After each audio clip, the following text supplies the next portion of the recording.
शेख रहिमहुल्लाह की ये खूबी थी कि जितनी अल्लाह ने उनको इज़्ज़त दी थी, जितना उनका मकाम था और इल्म था और बहुत ज़्यादा उनसे इस्तिफ़ादा करने वाले लोग थे, इसके बावजूद उनमें किसी किस्म की जो तकब्बुराना अल्लाह अकबर, या कोई जिसको हम अपनी ज़ुबान में कहते हैं फूं फांक, ऐसा कुछ भी नहीं था। अल्लाह अकबर। तो बल्कि हमारे एक साथी हैं, मुबशिर भाई उनका नाम है, उन्होंने मुझे ये बात बताई कि मैं जब पहली दफ़ा शेख रहिमहुल्लाह के पास गया मस्जिद में, तो एक उन्होंने कहा कि बुज़ुर्ग से थे, वो मस्जिद में झाड़ू दे रहे थे। अल्लाह।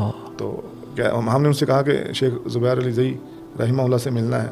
कहते हैं आप इधर बैठें, नमाज के बाद आपकी मुलाकात होती है। तो वो कहते हैं वो झाड़ू देते रहे, मस्जिद की सफाई की, और जब हम नमाज पढ़ने लगे तो वही बुज़ुर्ग आगे नमाज पढ़ाने लगे। नमाज के बाद कहते हैं हाँ जी आप बताइए क्या बात है। तो कहते हैं हमें बड़ी हैरत हुई कि इतना बड़ा मुहद्दिस है और आजिज़ी देखें, सादगी देखें।